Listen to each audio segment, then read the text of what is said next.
टॉपिकचं नाव आहे अर्थ gravitational acceleration.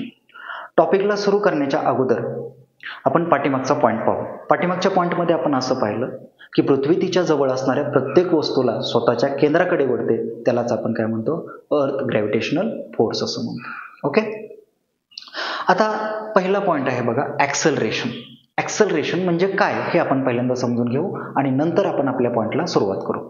Okay, तर ॲक्सेलरेशन म्हणजे काय? फॉर एक्झाम्पल, मी सायकल चालवत आहात आणि पाठीमागून वारा आला, तर तुमची वेलॉसिटी काय होणार आहे?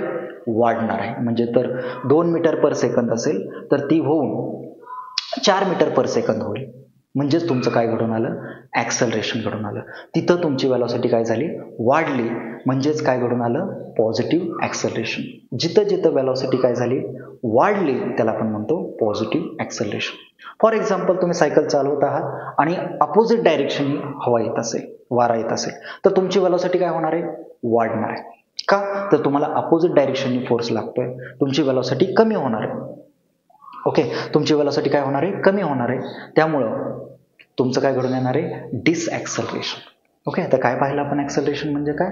चेंज इन वेलॉसिटी, वेलॉसिटीमध्ये होत जाणारा बदल. ॲक्सेलरेशनचे किती टाईप पाहिले आपण? 2, पॉझिटिव्ह ॲक्सेलरेशन आणि negative acceleration. Okay, second point clear. तिसरा जो पॉईंट आहे, पाठीमागच्या लेक्चरमध्ये जे पाहिलं होतं की पृथ्वी तिच्या जवळ असणाऱ्या प्रत्येक वस्तूवर काय करते?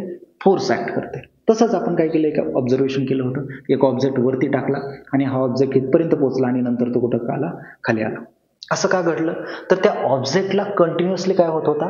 डाऊनवर्ड डायरेक्शननी फोर्स ॲक्ट होत होता. जसं की हवा आपल्यावर फोर्स सायकल चालवत असताना ॲक्ट करत होते, सेम तसंच तो पण कुठला होता? टुवर्ड द सेंटर होता.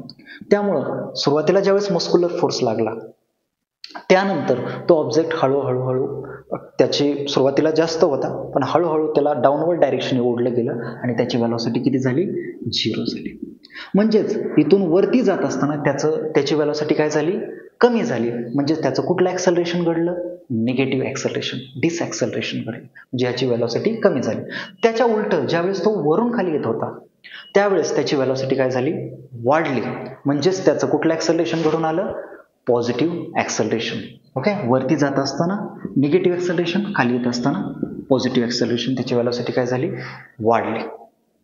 ओके, तर आता आपण इथं समजून घेऊ की ग्रॅव्हिटेशन काय असतं. ओके, आता आपण असं इमॅजिन करू की हा जो ऑब्जेक्ट आहे, फॉर एक्झाम्पल आपण हा डस्टर हे ऑब्जेक्ट घेतला की तो वरती फेकला होता. तर अर्थवर काय केलं आपण? हा अर्थचं मास आहे m, या डस्टरचं मास आहे स्मॉल m. या डस्टरला अर्थ कुठं ओढते? डाऊनवर्ड डायरेक्शनला ओढते. ओके ओके, डाऊनवर्ड डायरेक्शनला कुठला फोर्स लावत आहे?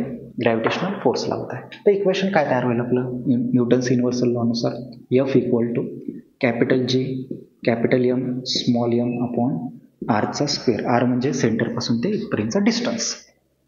ओके, तर काय होईल वळण? तर F बरोबर हे झालं. पण न्यूटनचा सेकंड लॉ काय असतो? तर आता काय झालंय की एखाद्या वस्तूला जर जास्त फोर्स लावला तर जास्त वेलॉसिटी चेंज होते, कमी फोर्स लावला तर कमी वेलॉसिटी चेंज होते. म्हणजेच काय? The rate of change of linear momentum is directly proportional to applied force. हा न्यूटनचा सेकंड लॉ आहे. तर सॉल्व्ह केल्यानंतर आपल्याला उत्तर काय मिळतं? F is equal to ma.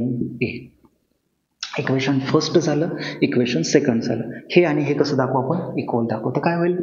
ma equal to G capital M small m upon आरचा स्क्वेअर. इथला m मल्टिप्लाय इकडे गेला काय होईल? डिवाइड होईल.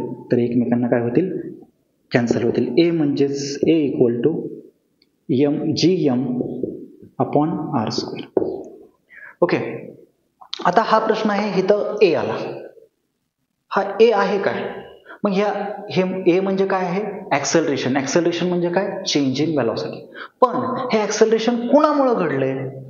ॲक्सेलरेशन कोणामुळे घडलंय? तर आन्सर मिळालं ग्रॅव्हिटीमुळे. कुठल्या फोर्समुळं? तर ग्रॅव्हिटेशनल फोर्समुळे ॲक्सेलरेशन घडलं. म्हणूनच आपण ह्या a लाच काय म्हणू शकतो? G म्हणू शकतो. म्हणजे a लाच आपण काय म्हणणार आहे? G म्हणणार आहे. तर काय झालं? G capital M upon R square. Okay, काय फॉर्म्युला मिळाला आपल्याला? gm upon R square. म्हणजे ॲक्सेलरेशन ड्यू टू ग्रॅव्हिटीला आपण काय म्हणणार आहे? स्मॉल g असं म्हणणार आहे. समजलं? ॲक्सेलरेशन ड्यू टू ग्रॅव्हिटीलाच आपण काय म्हणणार आहे? स्मॉल जी असं म्हणणार. आता प्रश्न काय तयार झाला की हा जो जी असतो तो काय असतो हे समजून घेऊ. फॉर एक्झाम्पल मी दोन ऑब्जेक्ट काय करतोय सर्टन हाईटवरनं सोडतोय. या ऑब्जेक्टचं मास कमी आहे, या ऑब्जेक्टचं मास जास्त आहे. तर कोणता ऑब्जेक्ट खाली लवकर पोहोचेल? आन्सर कमेंटमध्ये लिहा. ओके, त्याचं आन्सर काय येतंय हे आपण पाहू. ओके, तर फॉर एक्झाम्पल याचा आन्सर असं येणार आहे की दोन्ही ऑब्जेक्ट सोबत पोहोचतील. का? तर ग्रॅव्हिटी जी आहे ती स्मॉल एम या वस्तूच्या मासवर डिपेंड नाही. ग्रॅव्हिटी कोणावर डिपेंड आहे? जो मोठा ऑब्जेक्ट आहे त्याच्या मासवर डिपेंड आहे. म्हणजे हाच प्रयोग जर गुरुवर केला, आपण दोन ऑब्जेक्ट सोडले, तर ही जी ग्रॅव्हिटी असणार आहे त्या गुरुच्या ग्रॅव्हिटीवर डिपेंड असणार, गुरुच्या मासवर डिपेंड असणार. ओके, पण आपण अर्थवर केले तर दोन्ही ऑब्जेक्ट कसे पडणार आहेत? सेम टाइमला पडणार आहेत. हे आपल्याला सांगितलं गॅलिलिओ यांनी. ओके, आता जर आपण डिफरंट हाईटवरनं सोडले तर काय होईल? ज्याची हाईट कमी आहे तो पटकन पोहोचेल, ज्याची हाईट जास्त आहे तो उशिरा पोहोचेल. इव्हन आपण पंख जरी घेतला तरी ते पंख सेम हाईटवरनं सोडला तरी पण तो खाली पोहोचणार आहे, सेम टाइमला पोहोचणार आहे. कधी हवेमुळे तो हे होईल, पण जर हा व्हॅक्यूम मध्ये आपण प्रयोग केला तर दोन्ही पंख आणि हे सुद्धा सोबतच पोहोचणार आहेत. पृथ्वी तिच्या जवळ असणाऱ्या प्रत्येक गोष्टीला वरून खाली ओढते. खाली ओढत असताना तिची वेलॉसिटी चेंज होते. वेलॉसिटी चेंज होणे म्हणजेच तिचं ऍक्सेलरेशन घडून येणं. आता एक्झामच्या दृष्टीने जर विचार केला तर काय डेफिनेशन होईल? The gravitational force due to the earth, म्हणजेच पृथ्वीच्या गुरुत्वीय बलामुळे on a object result it acceleration. पृथ्वीच्या गुरुत्व बलामुळे ऑब्जेक्ट काय करतोय? त्याची वेलॉसिटी चेंज करतोय, म्हणजेच त्याचं ऍक्सेलरेशन घडून येतंय. त्यालाच आपण काय म्हणणार आहे?